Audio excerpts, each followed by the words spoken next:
When a young man in his early 20s is diagnosed as a type 2 diabetic, that's a big deal, and a lot of people would say he is in trouble. We're going to talk to a young man who had that experience, but today he's not in trouble, and he has seen a tremendous victory.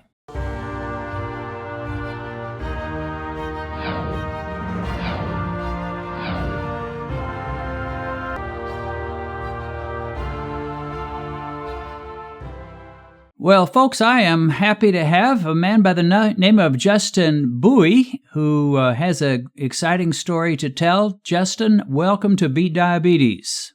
Hey, thank you for having me on. Well, it is my pleasure. And no matter how many interviews I do and how many people that we talk to, seems like every person has something slightly different in their story. And one of the things I noticed about you as we talked earlier was the fact that you're young. Tell us your age. I'm 24. 24 years old. Most people that get diabetes, particularly type 2, are going to be in their 40s or 50s. You are just a young fella. And then the other thing associated besides age with diabetes is the fact of being seriously overweight, but you were never really that much overweight. Tell us how tall you are and how much you weighed when you found out you were diabetic. Yeah, so when I found out I was diabetic, I was weighing in roughly around a little lower than 230, and I never really considered myself to be like heavily overweight, but I've always been considered obese, I guess. I'm 6 foot. Okay, 6 feet tall and 230. So yeah, it's definitely overweight, but it's not really bad overweight, at least the way I see it. But nevertheless, let's go back now to when you first realized that you had a problem, and that is always a traumatic time when you realize you have a problem. Tell us how it was that you ended up going to a doctor and finding out you had diabetes. Did you have symptoms? What caused you to go to the doctor in the first place? So actually, God was merciful to me in the way that everything kind of went down, because I actually hadn't been to the doctor in about 8 or 9 years, just because I was not able to afford insurance for a long time. But I finally got into my career.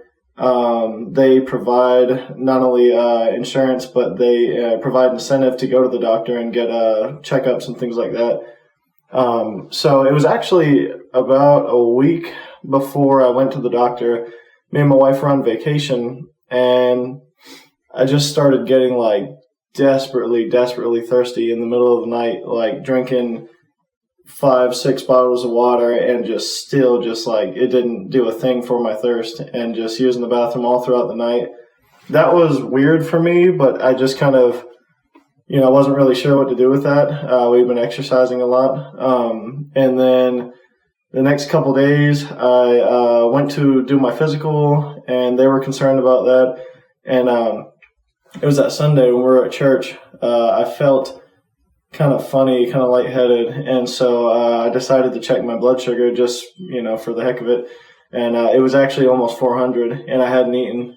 And so I didn't want to believe it, really, because I never thought that I would get diabetes. But I called my mom. She's a type 2 diabetic, and she told me, yeah, you've got diabetes. And when I went to the doctor, they confirmed it. Okay, who had the glucose meter that you were able to check yourself? That was my mom. Okay, so you used your mom's meter and found out you were at 400. Yeah, without eating. That was fasting. You hadn't even eaten that morning at all? No. Wow. Yeah, it's actually a woman, but she she didn't even ease me into it, nothing. She was just going over my physical results, and she was like, yeah, and the test confirmed you have diabetes, just kind of skipped right over it. And then she starts telling me, how this is like the leading cause of amputations, kidney failure, heart disease. It's going to stiffen your veins. And basically you're going to die a lot sooner than you expected, and it's going to be slow and agonizing. And didn't really offer me any hope at all, really. And just told me, we're going to start you on insulin today, which I really didn't want to do that either. And also, she told me that she had done a test and that I was basically right at the edge of going into diabetic ketoacidosis, which is deadly. So I was a lot worse off than I had thought I was. Yeah. Well, as you were telling me that about what your doctor had said, I thought, well, on the one hand, you have to fault her for not giving you any hope, but on the other hand, she kind of did you a favor because she scared you into being highly motivated to see what you could figure out on your own. Yeah, I agree. If it had not been for that, if I had been told back a few months ago that I was pre-diabetic, I probably wouldn't have taken it seriously, but just kind of jumping straight into the fire, I realized that I needed to make a change. Yeah. Yeah. Or had she told you, well, listen, Justin, you've got diabetes, but it's really not so bad, and you can probably live, still a full and long life. You just need to take some insulin. You'll be fine. You probably wouldn't have been as motivated either, but she really laid the law down in terms of what you could expect. The only fault is she didn't give you any hope at all. So that was up to you to find that on your own or with God's help. So you tell us how you felt going home after that doctor visit. I was pretty, honestly, I was pretty devastated. I've never really been like a depressed person, but for the next few days, I just kind of felt like defeated, and because I was determined, like, well, let me do something about this. Even though I had a grim outlook, I was thinking, it's a life of vegetables and flavorless food and cut the salt, restrict the calories, never eat what you would like to eat ever again. And that turned out not to be true, but that was my outlook. And it was, like I said, for the first few days, it was pretty devastating as well because I was taking insulin, I was exercising like crazy. I wasn't eating hardly at all because I'll be honest with you, I was scared to eat. I didn't know what to do. Didn't know what to eat, what causes blood sugar to go up. All I knew was I wanted it to come down. And, so I was exercising like crazy, hardly eating, drinking a bunch of water, and, it would not get out of the 300s. In fact, it took probably almost a week, and it came down into the 200s, and I was so excited. But I'd be horrified if it was in the 200s now. Yeah. So you heard from the doctor things could really be bad and that they probably would be bad. You get a little bit motivated. And from what you have told me, you did what so many of our interviewees do. You began to do some research on your own. You went to the internet. And I assumed you made use of Google and YouTube. Is that right? Yes. Okay, so tell us, what kind of things did you type into Google or YouTube as you were looking for answers? So the first thing I did, which is a two-edged sword, is I was just Googling everything, that I wanted to eat. Like, can a diabetic eat this? Can a diabetic eat this? But you got to be careful because the American Diabetes Association is out there, and they don't necessarily have the greatest advice. But I was looking at stuff like that, and then I had came across a podcast on accident just through, I guess, the suggestions on YouTube or whatever, that a woman was talking about reversing diabetes, and I think she was with Jason Fung's team. And I was thinking, like, I didn't even know that was possible. And because my mom's been diabetic her whole life, and as far as I can remember. And so from there, I started looking into that, and then I found Dr. Stan Ekberg and Dr. Eric Berg, and just some excellent resources. And then a few days later, I was actually coming home from work, and I was just thinking, God, I really want to use diabetes to glorify you because we're supposed to do everything for your glory. But I have no idea how to do that. And then I actually ran across your channel, and I thought that was pretty awesome. That very same day as you prayed that prayer. Mm-hmm. And here you are now giving a testimony to God's faithfulness to help you overcome this monster. So I would say that prayer is being answered. And So you ran across some of these guys, and them along with me, we all pretty much say the same thing, and which is that we live in a world that is obsessed with carbohydrates. We eat way too many junk carbs, too many carbs, period. It wouldn't take you very long to figure that out. Did you have the motivation to make some changes quickly, or did it take you quite a while before you really started changing your diet? No, I immediately did what I knew to do at the time, and then as I got more information, I applied it. But immediately, I just knew that this is not the road we're going down. Like, if there's a little bit of help, I'm holding on to it. And so I immediately went on a low-carb diet. And like I said, as I learned more, I added more to my information application. But ironically, I found out over time that so many of the issues that we're facing, especially here in America, and now spreading worldwide, could be solved by restricting the carbohydrates and actually increasing the fat. Yeah, well, you're right about that for sure. There are many different physical and health conditions that can be resolved by that. Now, a lot of people would expect an overnight victory, but it didn't happen for you, although it happened pretty quickly. Just tell us how did it go for first week, second week, and so forth? So yeah, like I said, for the first few days, I saw zero progress at all, and I was trying hard, and but it started eventually to slowly come down, and that was encouraging to me. And then it just kept going and going. And I would say probably about like 2 weeks in, I had a normal blood sugar. And I was not expecting that at all. Like I said, it took about 2 weeks to normalize. And then from there, as long as I stuck to the diet, it just stayed between about 80 and 110. And within a month, my doctor was so impressed that she took me off of insulin. Okay, so that's a major step. And when she took you off of insulin, a lot of people would say, okay, well, your glucose is going to really jump now because you can't depend on the crutch of insulin anymore. How did that work for you? Yeah, it turned out that just the diet itself was really all that I needed to be in control of my own health. In fact, ironically, because I was exercising really hard during that first month too, but I got sick in December and I wasn't able to go to the gym because I wasn't, sick.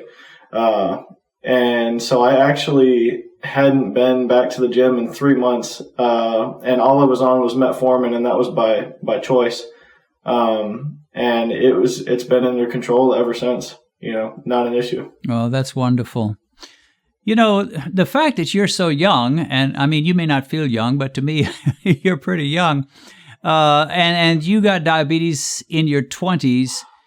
It makes me wonder if you weren't sliding into a LADA situation, which is going to eventually turn into a type 1. And if that was the case and you've managed to reverse it, which you have, what it means is you have really dodged a bullet. I mean, it's a dodging of the bullet if you beat diabetes at all. But if you are sliding into type 1, and of course, I'm no doctor, I couldn't say, but if you were, and you dodged it, and now you're back to normal glucose even without the insulin, you ought to be shouting for joy and so thankful at dodging that bullet. Yeah, I'm starting to think the same thing because my doctor, she's not, so I don't know if you're familiar with Sten Ekberg, but he's more along the lines of, let's really look at the issue, not just the symptom.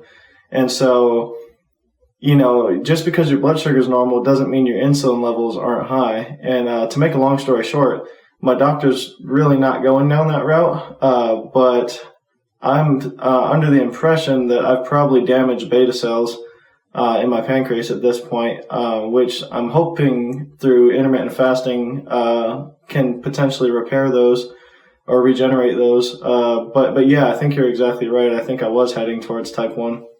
Yeah, and that is such a scary thing. But in any case, you have seen victory, and you told me that you saw a major improvement of your triglycerides as well. Tell us about that. Yeah, so honestly, an overall health improvement, and in fact, stuff I wasn't even trying to do, it just happened through going to a low carb diet. My blood pressure went from about 140 over 90 to about 110 over, the 60, 70. And my triglycerides went from 195 to 63. Both my HDL and LDL started heading the right direction. And I've lost about 40 pounds in the course of a couple months, without exercise. Wow. Now, your A1c at its highest level, when you found out from the doctor you were diabetic, what was that again? That was 9.3. That was a 9.3. And your last A1c has been what? It was 5.0. 5.0. So major improvement in A1c and in your triglycerides, in your blood pressure. You've lost weight. Man, you must feel like a new man. Yeah. Like I said, it feels good to be in control of your health. And the crazy thing is, I'm eating things that I would have, that I like to eat. I just have had to modify the ingredients a little bit. Yeah. Well, so many come to understand that. And that's probably the major fear when people find out, well, yeah, you can fix and reverse the diabetes if you'll just change your eating habits. And they're like, oh, yeah, but I'll give up almost everything and I'll be eating sawdust and drinking water. Yeah, that's what I thought originally. So let me ask you, Justin, do you suppose that others could experience victory, or do you think you're just a special case?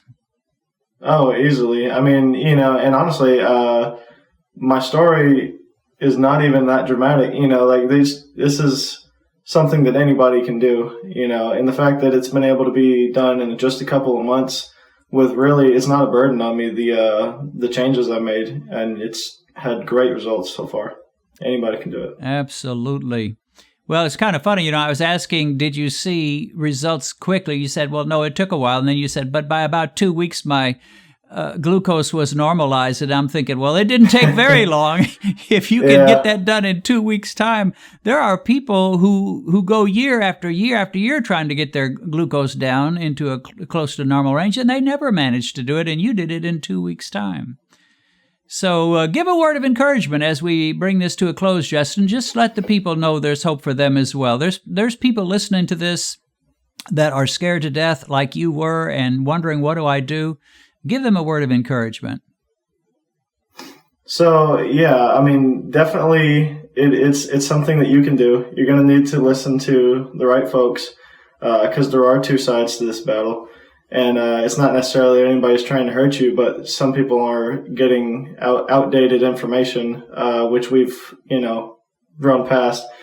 This is definitely achievable. I know that a lot of people think that this is just this mountain that they've got to face, and it is a mountain, but it's not one that you can't overcome with some effort on your part and the help of God. This is something that anybody can do. And like I said, the foods and things like that, I thank God for the keto diet because there's anything you could want, you can find a low carb version of it.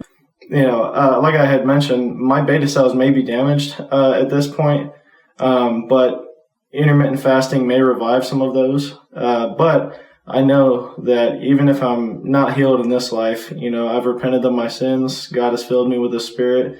And by faith in His Son, Jesus, I know that I will be healed one day, in the life to come and more than that. And no matter what happens on this side of eternity, we can have hope regardless of how bad the situation is. Yes, we can. And you're doing very, very well.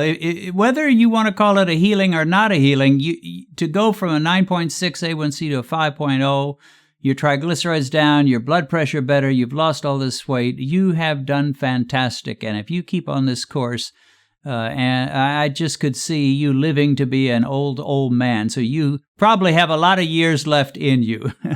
Thanks so much, Justin, for being on Beat Diabetes. And we hope and pray that your testimony will touch a lot of lives.